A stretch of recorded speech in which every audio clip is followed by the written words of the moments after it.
Welcome back, dear listeners, to the escalating hunt in Bram Stoker's Dracula. After my disturbing encounter with the Count at Carfax, we now continue with Chapter 20, Jonathan Harker's Journal. The pursuit grows more frantic and personal. Today we made significant progress in tracking the Count's remaining boxes of earth, yet every step forward reveals how cunning and dangerous our enemy truly is. The monster who once held me prisoner now knows we are hunting him, and he is beginning to strike back. Let us follow the trail through the shadows of London as the Fellowship presses its campaign with growing urgency. 1 October.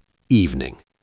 I write these lines in haste, my hand still unsteady from the day's exertions and discoveries. The Fellowship met again this morning to coordinate our efforts. Mina continues her invaluable work, typing and organizing every detail of our campaign. She has become the keeper of our records, her clear mind turning chaos into order. Though we insist she remain protected at our headquarters, her spirit burns with the same fire that drives the rest of us. Professor Van Helsing divided our forces once more. Dr. Seward and Lord Godalming pursued leads through property records and shipping manifests, while Quincy Morris and I took to the streets to follow physical trails. My legal experience proved useful again as I traced several transactions involving the Count's agents. By midday, we had a breakthrough. We discovered that a large number of the remaining boxes had been moved from Carfax to another property, an old house in Piccadilly.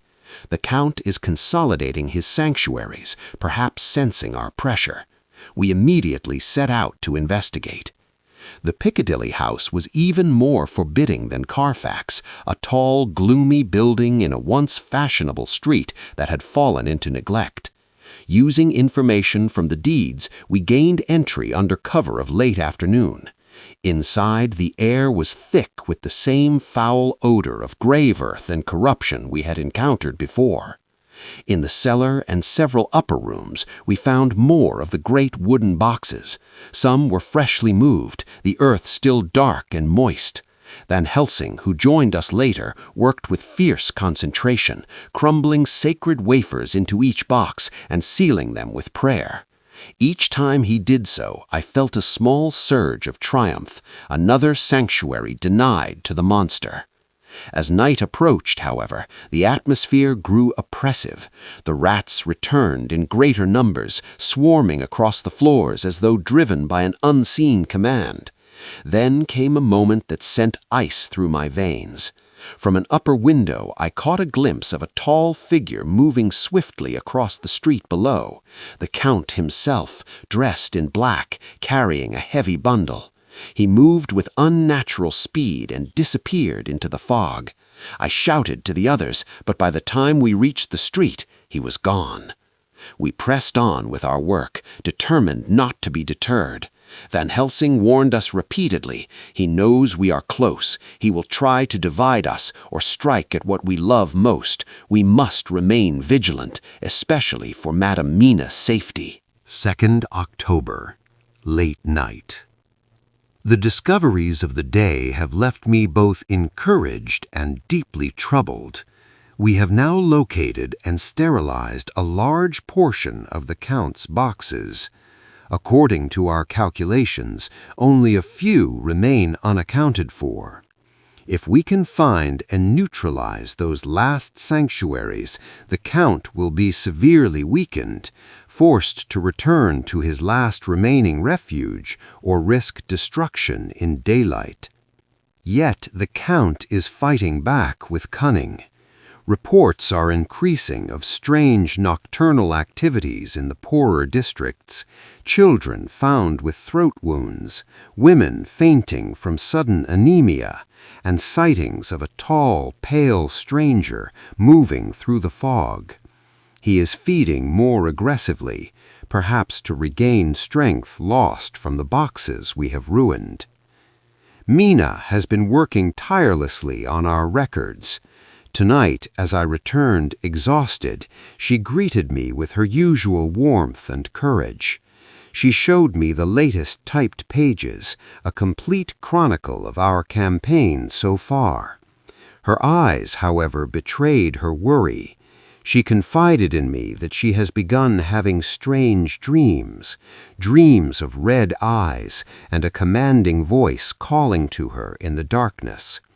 I held her close and promised that we would protect her with our lives.